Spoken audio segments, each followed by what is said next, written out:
Hello YouTubers and YouTube watchers, welcome back to the LEGO King channel, guys, and today I have a MOC for you. This is not a brand new MOC though. I must warn you, I built this maybe a year ago. It was in the summer and I had just finished watching Back to the Future and I wanted to build the DeLorean from the movie. Now hear me out. I know it doesn't look completely, presentable, but I did pour my time into it and I'm sort of happy with the way it looks. I like some parts of it, and if you blur your eyes, it kind of looks like the model in my opinion. So let's get into this MOC showcase right now. So first up, as you can see, obviously, we'll start with the front, and that was pretty much what I started actually with when I was building it. I think the front looks probably the most recognizable, or the back. I know the back looks really recognizable in my opinion.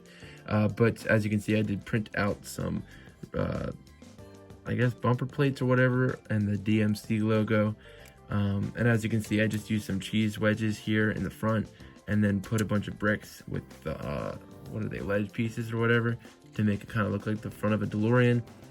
Now, I think the front section here is a little longer than it should be. It should be more of a square than a rectangle. And the front right now is sort of a rectangle, so sorry about that. I also put some rope pieces in here for the electrical wiring for the car to make it go back in time, I guess. But I just really like the front a lot. And then, moving on to the side, we do have some nice wheels here. Sometimes they move better than others. Right now, they're moving sort of okay. It's just a lot of weight for them to carry. The wheels actually can move to face the ground, and I'll show you that later. But here we do have one of the doors. And the doors was one of the hardest parts for me to make. I didn't want to copy the LEGO version at all, and I didn't really want to copy any other MOC, so I kind of just made my own version. But basically, that's kind of how they work. They're on a hinge system here, as you can see, and this may look like a mirror to you, but I think it's supposed to be the door handle. I think I talked to the creator about that. Now, the windshield is sometimes falling in because it's on a hinge, but I had a little trouble with that. So I decided I'd put some bricks here to make it kind of look like it's the size of the window it should be, because I don't have that real size window. But looking in, as you can see, you will see the correct color lights, I guess, in there. And then, of course, I put the flux capacitor in the center. And I can, of course, take the top off too, which is just, on a little piece right here. And on this side, obviously, there's no buttons because that's Marty's side or whatever. And then on this side, there is buttons. But taking that off, you can see there is that little binocular piece or whatever, that sensor that goes on top of the DeLorean. It's in the movie, it's screen accurate or whatever. And this is actually a print out of the sticker from the actual Lego set. I just thought I'd use that since it was close to what it looked like in the movie. And then of course here we do have some more switches that I thought looked good there. Of course there's no real seats here for a minifigure, and if you try to put a minifigure in, it probably wouldn't work. It's just sort of a weird scale, I guess, and they just wouldn't fit. But here, I think if you take the window off, it's been a while since I've actually used this, but okay, here we go. This is all part of the window. So it's the dash, the steering wheel, and the little time you want to go back to. And then, of course, there's a joystick in the center of that car, if you can see it. Of course, putting all that back on, you can see now the back, which sort of is where it falls apart, I feel like. From the front to the back, it just starts to look worse, I guess, in my opinion. But as you can see here, I did put some hinges in to make it sort of get that nice round look. And of course, the back is like my favorite part of this model that I made. It just looks so like screen accurate, in my opinion. I accomplished that with this piece, I think right here. And then I think another piece in between to help those all stay on with a clip piece or something, to make that stay on. Let me see if I can show you. So here you go, you can see there I put a little clip piece in there, and that's basically how that piece connects onto there. And then from there I just put this piece on top to complete the look of the DeLorean, and I think that looks really good. You can see the back, which I sort of tiled over, which I really liked how I did that.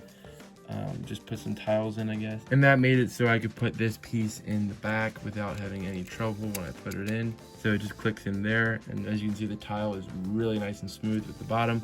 And you can see those hinges that I put in there to sort of get that nice, I guess, angle to the car. And then of course, if you put these back on, which I don't know what they're called, tell me in the comments down below if you know what they're called. On top view, you can see I don't know what this is supposed to be. I forgot what it's supposed to be, but it's screen accurate, I can tell you that. There are detachments that you can put on here to make it look like certain scenes, like as far as this hook piece that I made when he tries to go back in time in the 50s, right? It's 50s or 60s. And then of course we do have this piece, which is from Back to the Future 2, which is I think like the banana eater or whatever. You can put any renewable energy in there, I guess. So here is the first one. When you switch out this piece and this piece, you get this, which is from the second Back to the Future, or the end of the first one when he comes back, and it's basically a cliffhanger for the second movie. Basically it just goes inside the wheel here, and it's just this nice little this gear connection with a 3-long bar piece, and it just goes throughout the whole system there. And then of course we do have this hook piece that you have seen in the first movie, hopefully, if you've seen it, and it's basically where they hook up to the power to go back in time. And I just built that, you know, using a normal hook piece with a stick and a piece in there, and simply took out this middle piece that wasn't really needed, and that was just there before he went back in time, I guess. And I think it looks pretty good, really, with the whole car design. So that's what it looks like completely. One thing I do want to show you is the wheel function. I really wanted it to be able to have the wheels move down, just like the second Back to the Future. So if you take the pins out from down here and you move these pins out like so, and as you can see, the wheels are able to be in the flying position from Back to the Future 2.